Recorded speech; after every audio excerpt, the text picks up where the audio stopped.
¿Qué tal? ¿Cómo le va? Bienvenidos a esta nueva edición de Diálogo Político, Fernando, en que vamos a volver a tratar el tema que concita el interés de la vida política nacional, como es la segunda vuelta electoral del próximo 22 de noviembre. Vamos a escuchar a los invitados del día de hoy, donde va a quedar en claro las dos Argentinas que se vienen a partir del balotaje del 22 de noviembre. La Argentina de Cambiemos de Mauricio Macri o la Argentina del Frente para la Victoria de Daniel Scioli. Para ello hemos invitado a referentes de partidos políticos de distintas extracciones. Vamos entonces a ver esas notas.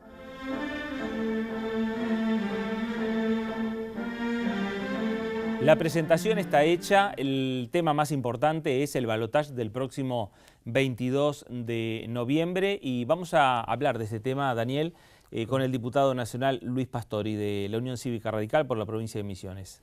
¿Cómo le va? ¿Qué tal? Muchas gracias por la invitación. Bueno, muy bien.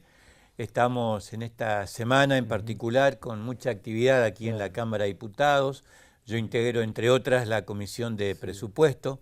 Hoy estamos con 5 reuniones consecutivas previas a la sesión del día miércoles, ¿no? Claro. De modo que, bueno, en esta etapa ya final del año parlamentario, previo al balotaje, previo a la jura de los nuevos legisladores y a la asunción, obviamente que concita toda la atención el día 10, seguramente, del nuevo presidente de la Nación, ¿no?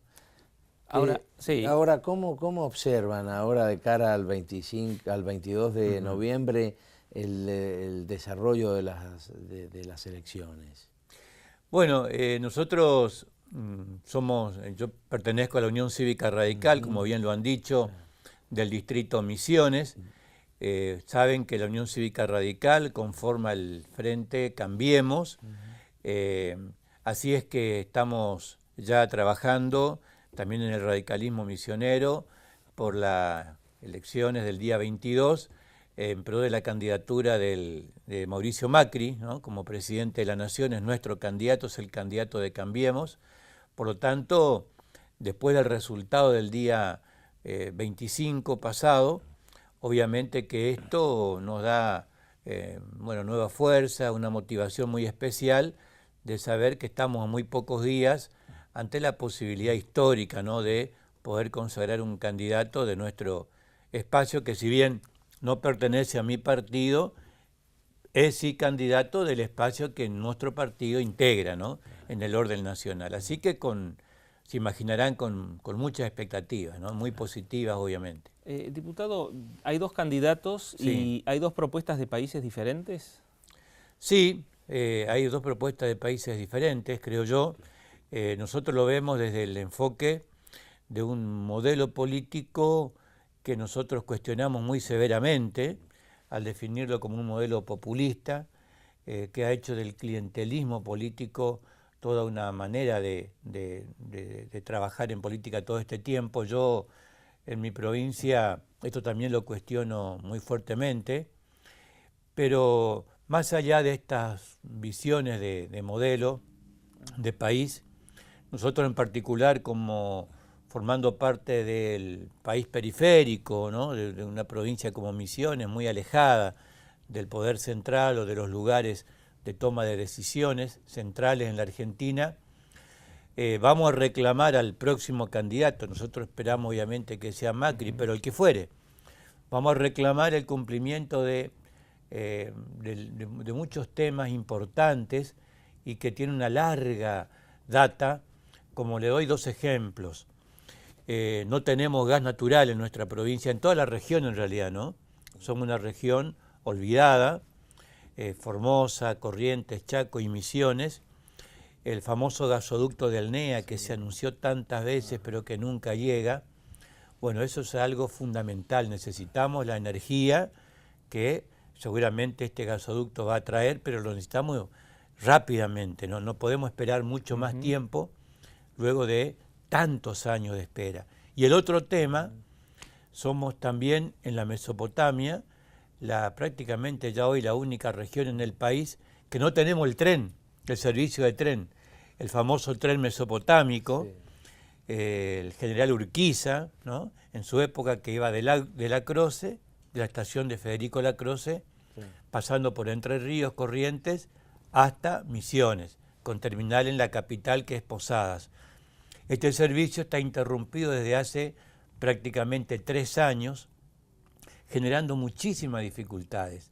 Para mucha gente que no puede abonar un pasaje de colectivo por el costo para visitar a sus parientes en la capital o viceversa, pero también el transporte de cargas, el tren como transporte de cargas, ya que sufrimos el costo abusivo del flete, que hace que todo allá sea mucho más caro que en los grandes centros de consumo. Ahora, diputado, usted habla de un modelo populista, clientelista. ¿Cómo sería un eventual gobierno de Mauricio Macri?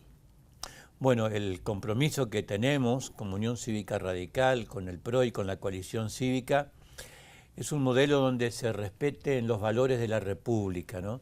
Que tiene que ver con la periodicidad de las funciones. Nosotros tenemos... se tiene que terminar esto de la reelección indefinida, por ejemplo, de los intendentes, ¿no? Que se transforman en verdaderos señores feudales en sus respectivos municipios. Hace falta leyes que pongan límites a las reelecciones indefinidas de los intendentes, tal como ocurre, por ejemplo, con el caso del gobernador o el caso del presidente de la Nación. Con el buen uso de los recursos públicos en la asignación del gasto. Creo que una definición clarísima para definir a un gobierno está en cómo asigna el gasto público, a dónde va a parar cada peso que tanto le cuesta al ciudadano aportar a través de sus impuestos, que dicho sea de paso tenemos una presión impositiva récord en el país. Bueno, cómo se asigna ese gasto público. Entonces allí tendremos que rediscutir todo lo que tiene que ver con la política de subsidios, con la política de la publicidad excesiva, cuando hacen falta. Bueno, hay necesidades tan elementales. Yo le mencioné hoy 2 casos, el tren y el gasoducto para nuestra región, pero seguramente en el resto del país, cada provincia, cada región tendrá sus reclamos que son prioritarios, y a veces uno ve cómo se gasta de una manera impresionante fortunas en cuestiones que no son prioritarias, ¿no? Bueno, esto es lo que habrá que rediscutir y, por supuesto, la transparencia en el manejo de estos recursos. Diputado, y cuando habla usted del tema del gasoducto o habla de Sí. estos temas puntualmente para la provincia de Misiones, ¿hay compromiso ya asumido por parte del ingeniero Mauricio Macri en que en caso de llegar a la presidencia va, digamos, a acompañar este reclamo de los misioneros? Sí, bueno, el candidato a presidente Mauricio Macri está consciente de esto, ha estado ya en Misiones en varias oportunidades, está compenetrado con estas necesidades, así que nosotros en ese sentido, bueno, somos optimistas de que de llegar a la presidencia de la Nación, bueno, pueda, en el caso del gasoducto, seguir cumpliendo con las etapas que ya están, porque no es que va a arrancar de cero. El actual gobierno ya ha iniciado con el proceso licitatorio, pero ahora hace falta concretarlo, digamos, ¿no? En los hechos. Sí, en el tema del tren, que estamos muy atrasados, se han hecho inversiones para distintos lugares del país, no para la Mesopotamia, ¿no? Así que bueno, somos muy optimistas de que en esta nueva gestión de gobierno esto se pueda concretar. El presidente de la Unión Cívica Radical, el senador Ernesto Sanz, que integra el Frente Cambiemos junto con la coalición cívica y el PRO, dijo que el radicalismo, y todos sabemos que es así, que es más horizontal y republicano que el PRO. Y que el PRO es más promercado, más corporativo, más de depender de las corporaciones. ¿Cómo van a convivir en un eventual gobierno? Sí, bueno, somos de diferentes partidos y ningún partido pierde su identidad. Ni los radicales nos vamos a hacer del PRO, ni los del PRO se van a hacer radicales, ¿no? Seguramente. Pero yo creo que hay algo que es muy superior a las diferencias que tenemos, ¿sí? Y que son las coincidencias que también tenemos. Hemos resuelto privilegiar las coincidencias y dejar de lado las diferencias. Porque por ahí se nos cuestionaba en este acuerdo que se aprobó en Gualeguaychú, en Entre Ríos, en el mes de marzo pasado, en la convención de la Unión Cívica Radical, la cuestión ideológica, ¿no? ¿Cómo compatibilizar la cuestión ideológica? Tal vez sea esa la pregunta. Y yo creo que la mejor garantía de lo que nosotros pensamos como partido y de nuestra ideología como partido está justamente aquí en el Congreso, en el bloque de diputados y en el bloque de senadores. El bloque de diputados radicales va a ser un bloque numeroso, ha ganado varios integrantes, vamos a ser en total cerca de, creo que 44 o 45 integrantes, con lo cual esta es la mejor garantía de que nuestras ideas, nuestro pensamiento no puedan ser desvirtuados eventualmente en un gobierno del ingeniero Macri, ¿no? Así que creo que aquí es el Congreso, es el que garantiza la cuestión de la diferencia ideológica que podamos tener en alguna cuestión que se pueda presentar en un futuro gobierno. Hipotéticamente, de llegar Macri a la presidencia de la Nación, ¿el radicalismo estaría en condiciones de solicitarle al presidente que el radicalismo presida la Cámara de Diputados por el peso político que tiene y por la estructura que le aportó a la campaña electoral? Bueno, yo desconozco si hay conversación en tal sentido, pero yo no lo descarto, digamos, es una posibilidad que se puede o no dar. Nosotros vamos a formar parte de un gobierno que va a ser una transición, donde vamos a formar parte del gobierno obviamente, de ganar las elecciones el día 22, como suponemos que así va a ser, y en tal sentido el radicalismo va a formar parte, o sea, va a poner todo de sí para que sea un gobierno exitoso, para que el radicalismo aporte lo suyo, que tiene mucho por aportar, y complementar también con la coalición cívica y además los cuadros técnicos y políticos del PRO, de modo que vamos a ser parte de un gobierno, esa es la idea, ¿no? Le pido brevedad porque nos hemos excedido un poco en el tiempo. ¿Le molesta no. al Frente Cambiemos que a este frente que lo comparen con la alianza del 2001? No, son chicanas políticas propias de una campaña electoral, ¿no? Son los fuegos artificiales que por allí resaltan y que se utilizan como para tratar de desprestigiar, ¿no? Pero no nos molesta en absoluto. Nosotros nos hacemos cargo de lo bueno y de lo malo de nuestra historia. Bueno, cómo no. Muy bien. La mirada entonces del diputado de la Unión Cívica Radical con respecto a la segunda vuelta electoral que se va a dar el 22 de noviembre próximo. Sí, y la Unión Cívica Radical, que en definitiva la columna vertebral desde el punto de vista operativo para el PRO y para la coalición cívica en caso de finalmente que el día 22 triunfe Mauricio Macri como presidente de la Nación. Queremos agradecerle la presencia en el programa. No, gracias a ustedes, muy Gracias, amables. Nosotros vamos a ver quiénes nos acompañan en el programa antes de ir al corte. Confort Belgrano, 50 años amoblando el país. Calidad y precio en su justo equilibrio. Staff Visual, líder en el mercado de impresión en gran formato digital. Ahora sí, un breve corte y enseguida el segundo bloque de Diálogo Político.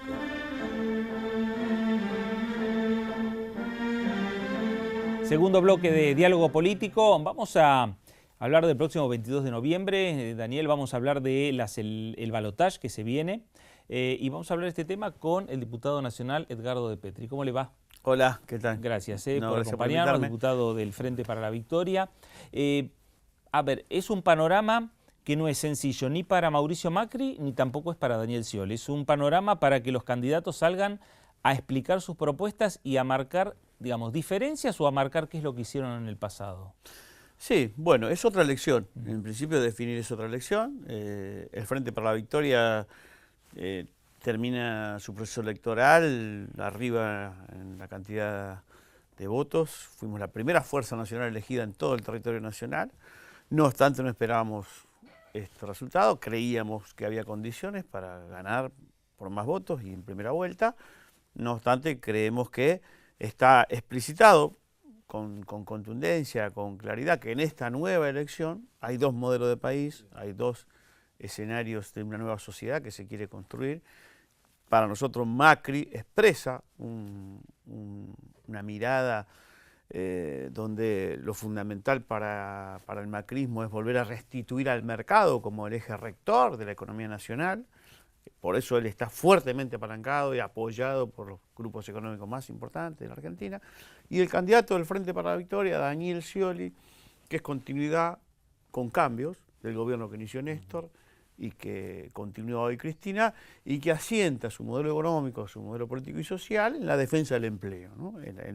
en creer y consolidar un país donde el futuro de nuestro pueblo está en la perspectiva del trabajo, y de un trabajo digno, no cualquier trabajo, un trabajo bien pago, con la defensa de los convenios colectivos de trabajo, con la recuperación del salario de los trabajadores argentinos, con una industrialización en todo el territorio nacional, y sobre todo con un Estado que interviene en esta puja entre capital o mercado y trabajadores, tratando de garantizar con políticas públicas la distribución equitativa de la riqueza que generamos entre todos. ¿Dónde está buscando, dónde busca el Frente para la Victoria los votos que hacen falta para ganar en esta segunda vuelta? Nosotros pensamos que el Frente para la Victoria tiene que ir a buscar ese voto más peronista, más progresista. Hay un sentimiento antimacrista también muy grande, porque ya se resolvió la cuestión de las internas, las demandas y las internas locales en los municipios, las internas provinciales, las disputas provinciales, incluso hubo demandas nacionales, incluso para nuestro propio gobierno. Eso está resuelto por la sociedad. Nos parece que ahora, cuando se discuten dos modelos de país y de sociedad, está más explícito, está más claro. Creo que hay un voto antimacrista muy importante, y ese voto antimacrista a nosotros nos viene del peronismo. O sea, hay casi muchos millones de votos del masismo, más de 5 millones de votos del masismo, el voto al socialismo. Pensamos que el voto en Córdoba de Schiaretti, el voto peronista también puede expresar, y mucho voto en blanco que hubo, porque no veía ninguna opción, que tenemos que recuperar. Y en ese camino nosotros sentimos que el Frente para la Victoria tiene mucho más para crecer en cantidad de votos, porque hay una afinidad con sectores políticos que hoy no están en el proceso electoral, que antes estuvieron incluso con nosotros, y que aparte tienen un sentimiento antimercado, antipolítica neoliberal, anti-90, anti-ajuste, ¿no? Macri expresa eso, los acuerdos con el Fondo Monetario Internacional, la devaluación de la moneda, ¿no? El endeudamiento masivo de la economía, la apertura a la privatización de áreas clave del Estado. Él dijo que, bueno, que fútbol para todos, iba a volver al mercado, que iba a privatizar aerolíneas, YPF, ¿no? Habló incluso de sus economistas diciendo que las paritarias son fascistas, digamos. Hay un voto ahí anti-90, anti-neoliberal, que va a favorecer al candidato del Frente para la Victoria, Daniel Scioli. Esto quiere decir que el elector, cuando vaya al cuarto oscuro, va a tener dos boletas, Mauricio Macri y Daniel Scioli. Aquel que votó otra alternativa, pensando cuestionando políticas de Cristina Kirchner, cuando llegue al cuarto oscuro, el día 22 de noviembre, va a pensar para el futuro. Define su futuro. Define el futuro, porque Macri hoy es el candidato, está claro que los grupos mediáticos más importantes, fundamentalmente el grupo Clarín, lo protege y lo impulsa, está muy claro eso. O sea, un poco por la pelea con nosotros por la ley de medios, ¿no? Esa disputa por la democratización de los medios de comunicación, el grupo Clarín está alineado, claro y concretamente, con el candidato macrista, lo protege de las cosas que no hace o hace mal, y lo alienta y en las cosas que hace bien, y lo promueve como el candidato a presidente. Yo creo que ahí también atrás del candidato Macri está fuertemente los sectores exportadores que plantean la devaluación de la moneda. Ahí se destaca el grupo Techín, fundamentalmente Pablo Roca, que está planteando un dólar a 15, 16 pesos. Macri ya les dijo que el precio del dólar lo pone en el mercado, con lo cual si lo pone en el mercado es el valor ilegal de la moneda, el dólar famoso blue, azul, no, ese es el dólar ilegal, el dólar que quieren ellos. Si hay devaluación de la moneda, hay automáticamente licuación de salarios, o sea, hay pérdida de salario en Argentina. Y aparte tienen esa mirada de que el problema del cepo famoso, de los dólares, que hay dificultades, en la Argentina se resuelve endeudando la economía, o sea, pagándole los fondos buitre y abriendo el ingreso de dólar barato, como ellos dicen, sobran dólares en el mundo. Bueno, ahora eso es endeudamiento masivo. Y para pagar ese endeudamiento hay que ajustar los presupuestos locales. Entonces, me parece que la idea de que Macri es el candidato del ajuste y que es defender este presente y proyectar el futuro.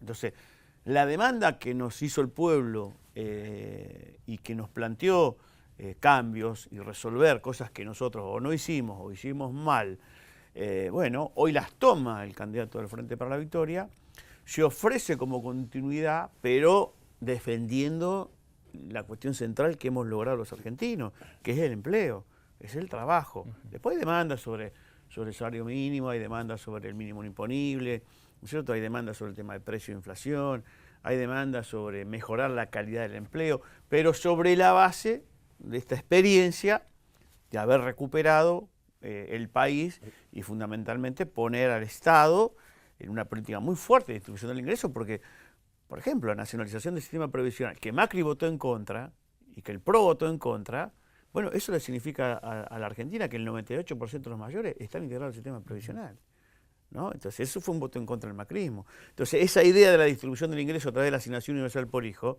también está en riesgo, porque Macri, si ajusta los presupuestos, pone en riesgo ese derecho conquistado por la mayoría del pueblo argentino. Y otra mirada que tenemos nosotros del Estado, también de la construcción de la cloaca, el agua potable. Fíjese, el macrismo votó en contra de la nacionalización de AISA. Nosotros en el Parlamento, 2005, nacionalizamos, votaron en contra. Votaron en contra de la estatización de YPF. Votaron en contra de la nacionalización de las líneas argentinas. Entonces, acá el futuro está en disputa y se pelea en ese voto. Por eso decimos, votar a Scioli es votar por este presente, pero también es por el futuro. O sea, es votarse a favor de sí mismo, es defender lo que hemos conquistado con mucho esfuerzo. Vincularlo a Macri con el pasado, dicen desde el Frente Cambiemos, inclusive muchas personas en las redes sociales, es prejuzgar a Macri. Prejuzgar es hablar de algo, de alguien sin conocerlo. A Macri y sus políticas ya se los conoce. Entonces, ¿es una campaña sucia o es una concientización a la sociedad de lo que puede ocurrir si Macri accede a la presidencia? No es campaña sucia, no, para nada. Nosotros, campaña sucia es la que nos hicieron a nosotros, diciendo que Cristina era bipolar, que Cristina no volvía más porque parecía que iba a ser una planta después que la operaron. Campaña sucia es lo que hicieron con Máximo, diciendo que tenía cuenta en el exterior, en un banco, y ese banco después salió a decir que no tenía ninguna cuenta, ¿no? Campaña sucia es decir, o violenta, es decir, que iban a tirar a Kirchner desde el tren, ¿no? Que ya estaban hartos la sociedad de Kirchner, como dijo Macri. Eso es campaña sucia. Nosotros debatimos ideas, nosotros debatimos propuestas. Aparte, ellos dicen que defienden la institucionalidad y que van a respetar lo que decida el Parlamento. Sin embargo, en la Ciudad de Buenos Aires, desde que se constituyó la Ciudad de Buenos Aires como Ciudad de Buenos Aires, que se están votando los jefes de gobierno, se votaron 270 leyes, de las cuales de esas 270 leyes, 170 vetó Macri. Entonces, ¿qué defensa de la institucionalidad habla Macri? ¿No? De que es un vetador serial de leyes. Entonces, ¿cuál es la defensa de la institución? No se respeta el Parlamento local. Entonces, me parece que nosotros cuando decimos que ellos defienden al mercado, es porque lo han planteado, lo han dicho. Ellos dijeron con la crisis de los holdados. Dijeron, ¿qué dice Griesa? ¿Qué hay que pagar? Dijeron, es más, salieron a buscar plata para pagar. Ahí estaba el diputado Pinedo diciendo, hagamos un bono patriótico y juntemos los 20.000 millones de dólares que está pidiendo Griesa y vayamos a pagarle, cuando fue la famosa embargo de la fragata Libertad. Nosotros decimos, no vamos a pagarle los fondos buitres lo que nos piden, porque estaríamos de nuevo hipotecando con endeudamiento el futuro de millones de argentinos. Entonces, fueron ellos los que dijeron en su momento de que iban a privatizar lo que nosotros habíamos nacionalizado. Es Per, es Broda, es Melcomian, quienes dijeron, sus economistas, de que los convenios colectivos de trabajo son fascistas. No fuimos nosotros. Entonces, aparte, si como las propuestas que está haciendo el macrismo, que se basa centralmente en la rebaja de las retenciones a los productos primarios, que está planteando una apertura indiscriminada de la economía nacional para que ingrese capital extranjero, que está mirando y diciendo que la Argentina tiene un futuro exportador, sobre todo en materias primas, es que está atentando contra la industria. Hoy la industria salió muy fuertemente a decir que no va a bancar o que no está de acuerdo con la apertura de la economía. Bueno, la mirada entonces del diputado Edgardo de Petri sobre lo que se viene para el 22 y la gente tiene la oportunidad de tomar conciencia de lo que se va a elegir puntualmente el día 22, entre dos modelos, uno liberal y otro social, Fernando. Se elige el futuro para los próximos 4 años de la República Argentina. Gracias, diputado, por haber estado con nosotros. Gracias por invitarme. Antes del corte, nosotros vemos quiénes nos acompañan en el programa.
Ahora sí vamos al corte en nuestro programa y enseguida vamos a continuar en breves minutos nada más en Diálogo Político.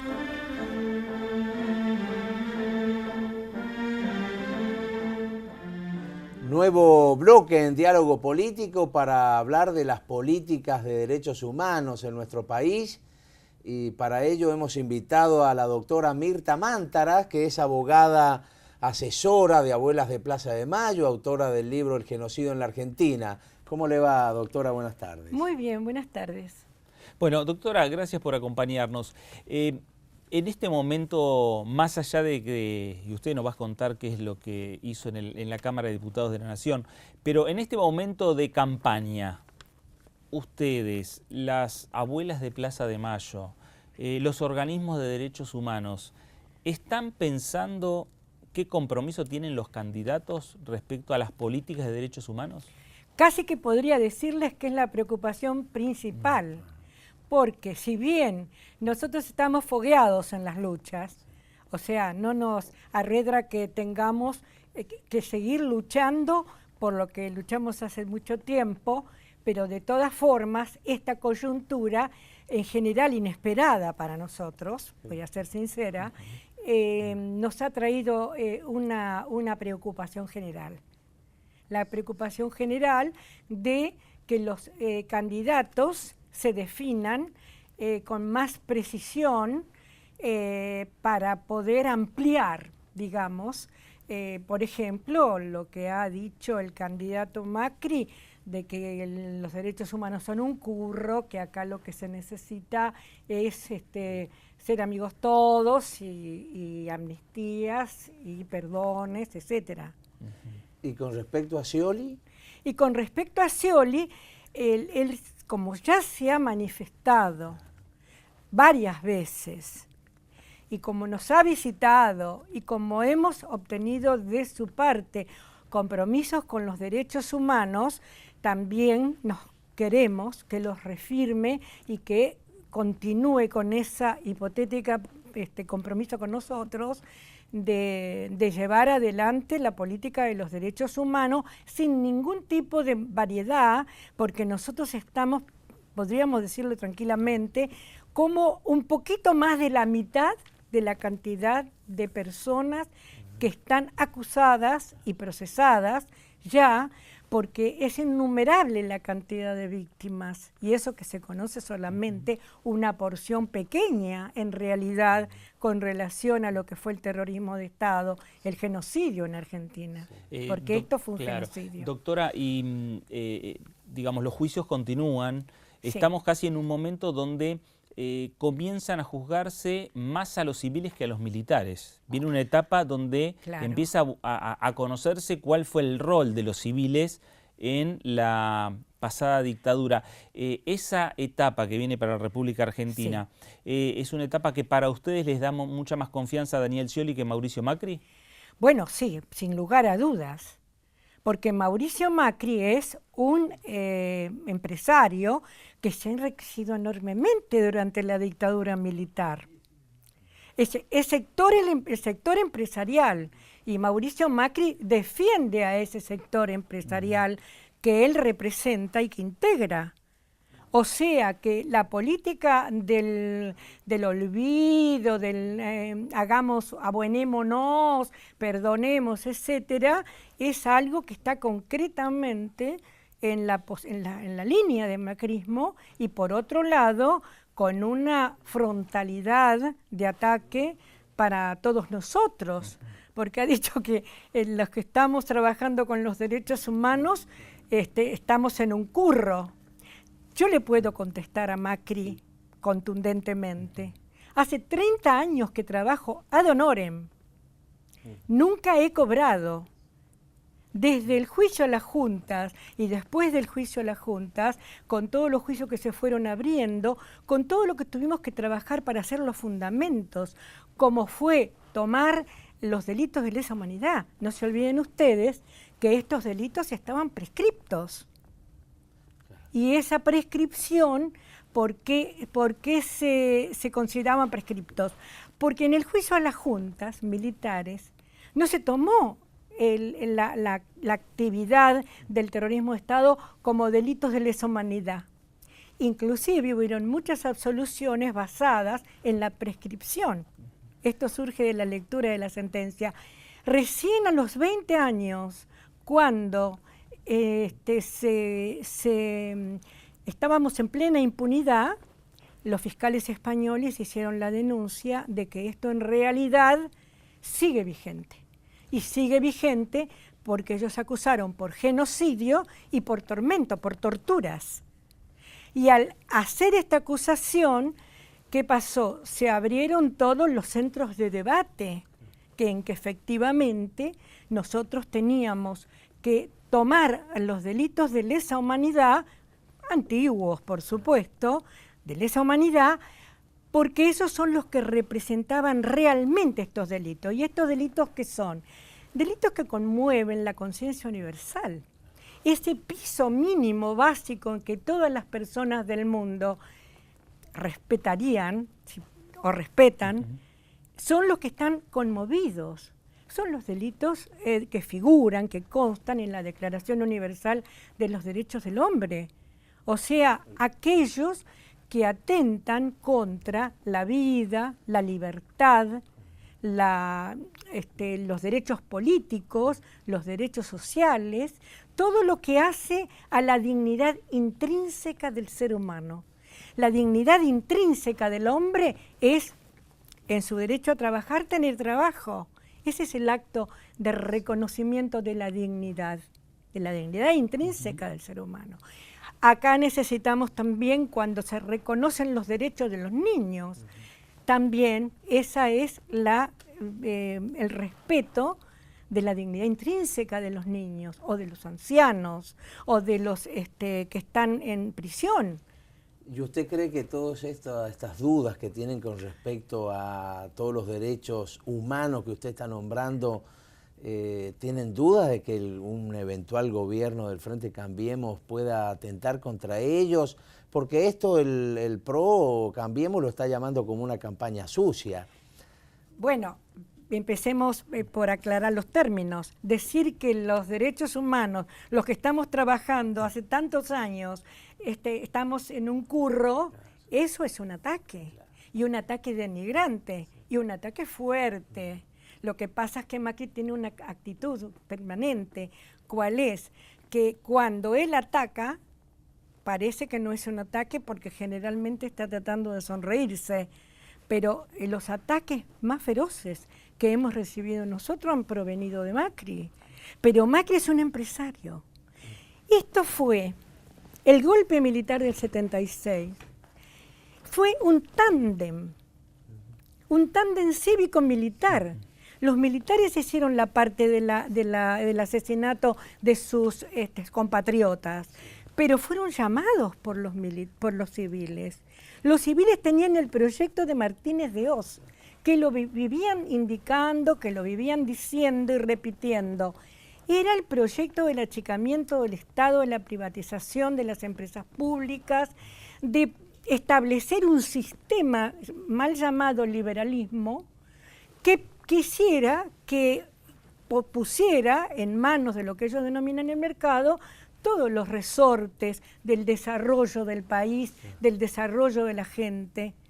O sea, estaba clarísimo, es una cosa que ahora la conocemos bien, pero estaba clarísimo que ellos tenían un proyecto. Ese proyecto se viabilizó mediante la acción de los militares. Claro. Mediante la acción de los militares que incorporaron a los policías, a los gendarmes, a todas las fuerzas de toda la nación. Y por el otro lado, el ámbito civil que estaba en todos los ministerios, fundamentalmente en el Ministerio del Agro, de las empresas. Está bien, pero ¿usted cree que la justicia inclusive va a jugar otro rol en otro gobierno que no sea afín a al modelo del kirchnerismo? Veamos, porque ¿qué significa la justicia? La justicia es el reaseguro de un determinado pensamiento ideológico, que es el mantenimiento del statu quo. Siempre el juez, no ahora, desde que existe la judicatura, siempre el juez es la última ratio, se dice, para salvar las papas que se queman. Porque cada juez tiene un compromiso con este rol, no de ahora, de hace mucho tiempo. Pero nosotros vemos además que no han sido tocados los jueces. Cuando vino Alfonsín, lo primero que se hablaba era que los jueces, que no habían dado curso a los habeas corpus, los jueces que habían estado mirando para otro lado, todo esto se dijo en ese momento. Pero no se tocó un juez. Entonces, ¿qué pasa? Los jueces siguieron estando y el Poder Judicial es una familia judicial, es una corporación con mucho poder, porque nosotros nos olvidamos de algo, que es un poder del Estado. Es ejecutivo, legislativo y judicial. Claro. Es un poder del Estado, o sea que gobierna. Seguro. Bueno, estas son las discusiones, ¿no?, que hay en la República Argentina y que se dan con miras al 22 de noviembre. Es uno de los temas más que se van a definir en el balotaje del próximo 22 de noviembre. Nosotros, antes de irnos a la pausa, vamos a ver quiénes nos acompañan en el programa.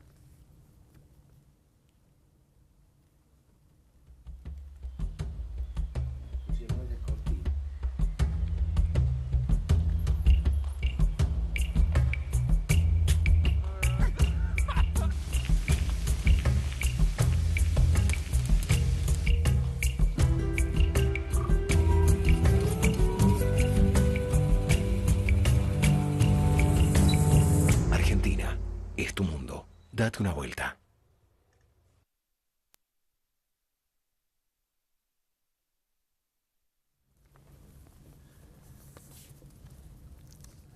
Bueno, ahora sí le agradecemos, Mirta Mántaras, que la presencia en el programa, y nosotros vamos a hacer un corte publicitario y enseguida retornamos con más diálogo político.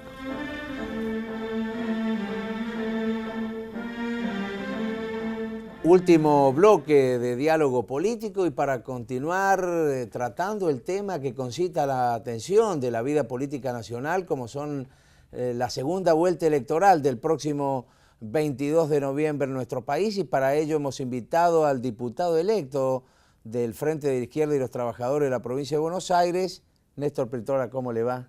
¿Qué tal? Buenas noches, un gusto. Un gusto. Bueno, Pitrola, primero hay un reconocimiento de la sociedad para la izquierda después de lo que fue la elección del 25 de octubre, porque aumentan el número de legisladores nacionales, más allá de las legislaturas provinciales, y ahora también está de cara al balotaje, ¿no? Claro, el Frente de Izquierda quedó cuarto. Resalta porque hubo un desplome del centro izquierda en el país. Margarita Stolbizer quedó un punto abajo. El Frente de Izquierda reunió 800.000 votos, digamos, defendió una votación frente al 93% que se llevaron los tres primeros. Y en la categoría de diputados llegamos al 1.050.000 votos, que eso es lo que me permite entrar por la provincia de Buenos Aires, y quedamos muy cerca en la capital. Solo no pudo entrar Gabriel Solano por la división del voto que produjo Zamora, pero estuvimos muy cerca. Hicimos muy buenas elecciones en la capital cordobesa, en Neuquén, en la capital de Salta, en la provincia de Mendoza. Creo que el Frente de Izquierda se va consolidando elección tras elección como una gran referencia política nacional de la izquierda, ¿no?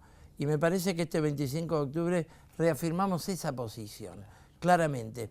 Y lo interesante es que lo hicimos con una agenda totalmente original, absolutamente propia, porque desde antes de las PASO incluso, la idea que marcó el Frente de Izquierda es que vamos a un desenlace de una crisis, ¿no? Esto quiere decir que, bueno, no aguantan más las cuentas públicas, no aguantan más la situación del Banco Central, tenemos una inflación muy grave, un cuadro de recesión económica y esta desorganización que está afectando a todos, al trabajador, a los sectores medios, profesionales, cuentapropistas, etcétera, va a tener un desenlace después del 10 de diciembre. Y el gran planteo estratégico que ha hecho el Frente de Izquierda, que no queremos que ese desenlace y esa reorganización económica se haga en detrimento del bolsillo popular, contra el bolsillo del trabajador, lo que llamamos un ajuste. Clásicamente, vía devaluación, vía tarifazos, vía contener los salarios. Hay una perspectiva de que se pueda agravar la recesión que hoy tiene suspensiones en toda la industria metalmecánica y se puedan reducir en nuevos despidos. Hay mucha preocupación en los trabajadores y el Frente de Izquierda ha planteado una plataforma de defensa del salario, la jubilación, los puestos de trabajo, contra la precarización laboral, y esta agenda es... Ese millón de votos responde a esa agenda política. Creo que ha sido en cierto punto original, porque se discutía si cambiemos mucho, si cambiemos pocos. Eufemismo para evitar el debate crucial, de fondo, que se da más bien en los círculos empresariales, pero pocas veces en las tribunas políticas. Ahora, ese desenlace que se va a dar, según usted, el 10 de diciembre, bueno, en realidad el 22 de noviembre, pero ¿cuál de esos dos modelos que están en juego van a tener menor incidencia en la repercusión de este ajuste que usted habla en los trabajadores? Es una buena pregunta, porque nos pone en el debate de si encontramos algo menos peor.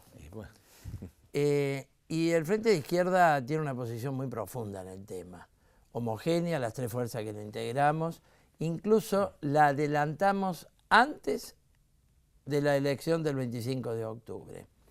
Nosotros creemos que Scioli y Macri representan estructuras políticas diferentes. El macrismo es una derecha o centro-derecha autoaceptada como tal, es un rejunte de un radicalismo completamente en crisis y de elementos absolutamente que vienen del peronismo, que vienen del radicalismo, que no tienen pasado político. Es un verdadero rejunte político, pero para nosotros está inscripto en las derechas de América Latina. La derecha de Santos, la derecha de Piñera en Chile, es un eje, es lo de Aécio Neves en Brasil, es un eje que marca claramente el problema del rescate del capital financiero como única salida en la Argentina. Scioli representa un peronismo fuertemente golpeado y toda esta experiencia kirchnerista que creo que está llegando a un fin de ciclo, dejando un país con enormes contradicciones. Creo que por eso le ha ido tan mal. Han perdido la provincia de Buenos Aires en la última elección, han perdido Jujuy, etc. Y el punto es que Scioli, con sus planteos, su futuro gabinete, con gente como Bain, como Blecher, bueno, con gente que en las fuerzas de seguridad y en la justicia son para nosotros temibles y tenebrosos, como Granados, como Berni, como Casal. Casal fue acusado por las izquierdas kirchneristas como el responsable del crimen de la Cárcova, algo muy conocido y famoso en León Suárez, en la provincia de Buenos Aires. Recientemente la policía de Capitanich ha matado a Ángel Verón, se ha producido una crisis en el gobierno por esta represión brutal. Quiero decir, tenemos dos variantes que van a ir al arreglo con los buitres, al arreglo con el capital financiero, que no están pensando en una cuestión de autonomía nacional para defender a los trabajadores y al país frente a la crisis capitalista que se nos presenta, sino que están pensando en una salida capitalista a la crisis. Creo que el emisario de Scioli, que fue Urtubey, en Washington, lo explicó claramente. Vamos a un arreglo con los buitres, nosotros vamos a hacer las reformas estructurales, todas las garantías al capital financiero. Y nosotros, a todos los electores, a quienes les decimos que no votamos ni a Scioli ni a Macri, y le explicamos por qué, les decimos lo siguiente: puede haber la fantasía de que un ajuste de evaluación esto va a reordenar el país para iniciar una nueva reactivación económica. La realidad no es así, porque hay fuga de capitales en la Argentina y en todos los países de América Latina. Dilma Rousseff se presentó contra el ajuste y está ejecutando un ajuste brutal. Y no votaríamos jamás a un Scioli que vaya a ser la gran Dilma. Decir, me presento contra el ajuste de Macri y después ejecutarlo ella. El Frente de Izquierda defiende una perspectiva estratégica. Por eso nos hemos definido por el voto en blanco. Que ojo, no es lo mismo que el voto en blanco de Wiener o de Alberto Fernández, gente que no sabe qué hacer de su vida. Nosotros hemos defendido un programa claramente en las elecciones y el voto en blanco es un arma política defensiva en favor de ese programa. No queremos aumentar la división de trabajadores que pueden creer en Macri o que pueden creer en Scioli. Nosotros queremos unir al trabajador en la defensa de sus intereses inmediatos, de su salario, de la jubilación, del ANSES y en la defensa de sus intereses históricos. Y no hay en este caso planteado un reforzamiento del movimiento popular o de la autonomía nacional por votar a Scioli o por votar a Macri. Si así fuera, lo consideramos, aunque no fueran fuerzas propias. Quiero decir, nosotros no somos un dogma, una Biblia. Nos votamos nosotros mismos o no votamos. No. En su momento apoyamos a Lula en los años 80, cuando él constituye el Partido de Trabajadores. En la primera votación el Partido Obrero apoyó a Evo Morales, porque enfrentaba la rosca. Del mismo modo que tuvimos con Argentina cuando vinieron las tropas británicas. Y acá teníamos una dictadura, pero defendíamos el país y su autonomía y las Islas Malvinas contra la invasión británica. Pero este no es el punto. Son dos variantes de un arreglo con el capital financiero gravoso a los trabajadores. Entonces, el voto en blanco nuestro tiene esa perspectiva política. Bueno, diputado electo Néstor Pitrola, gracias. No, gracias a ustedes, por favor. Gracias. Muy bien. Bueno, el problema de la izquierda que siempre existe es que continuamos viviendo en un sistema capitalista. Eso por ahora no se puede cambiar. Y un rol importante, ¿no? Un rol importante que va a tener el Parlamento. A partir del próximo 10 de diciembre en el Congreso Nacional y que ya también lo demostró. Es lo bueno que en un sistema capitalista tengamos una izquierda combativa como nosotros, porque si no estamos fritos. Van a votar en blanco entonces en el próximo balotaje. Vemos cuáles son las vías de comunicación con nuestro programa, pero además queremos agradecer al canal de noticias CBA 24N de Córdoba, el primer canal de noticias del interior del país, que retransmite nuestro programa, y además el canal 50 de Morteros, también de la Cooperativa de Servicios Públicos de esa localidad cordobesa, que también lo hace semana tras semana. Agradeciéndole la presencia del diputado electo Néstor Peitrola, nosotros, Fernando, nos despedimos del programa y hasta la próxima. Nos reencontramos en una semana, gracias.